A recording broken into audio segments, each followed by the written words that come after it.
How to add discount code in Shopify. Hey everybody, if you would like to add discount code in Shopify, you may follow up this method. So what you may do first of all is head over to Shopify admin page, which is admin.shopify.com.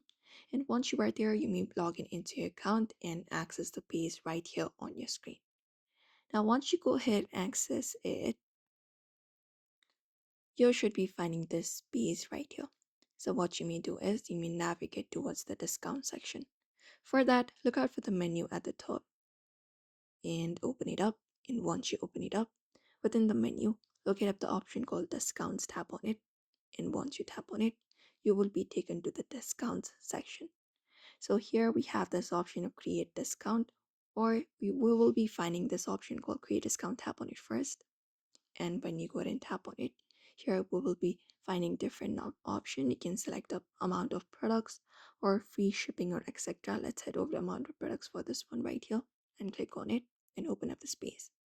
Now here you can choose discount code as the method, this instead of automatic discount. And in discount code, you may type in your code, like enter name for your discount code, example summer 10. You can just go ahead and type in it there. And here we have discount value available. You may just go ahead and convert the percentage discount value, type it in here and select applies to this condition. After that is done, you can select eligibility for the discounts, like all customers or specific customer segments or specific customers only. And we need to have minimum purchase requirements for this much if the customers would like discount. After that is done, you can select maximum discount users, limit to one use per customer. After that, combinations like product discounts, order discount, or shipping discount. Let's add a product for this one right here. After that is done, you can select active dates, like from which date to which date is the discount code active. You can select up the date and your start time as well.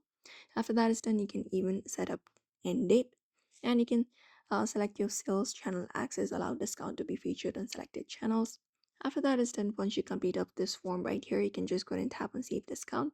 And once that is done, that the discount will be applied in Shopify, and whenever customer apply it, they will be able to get offers from discount code in Shopify with a new product. So that is it. You may also follow the same process if you would like to do the same as well. So I hope this video was helpful. Give it a thumbs up and subscribe for more tips and tutorials.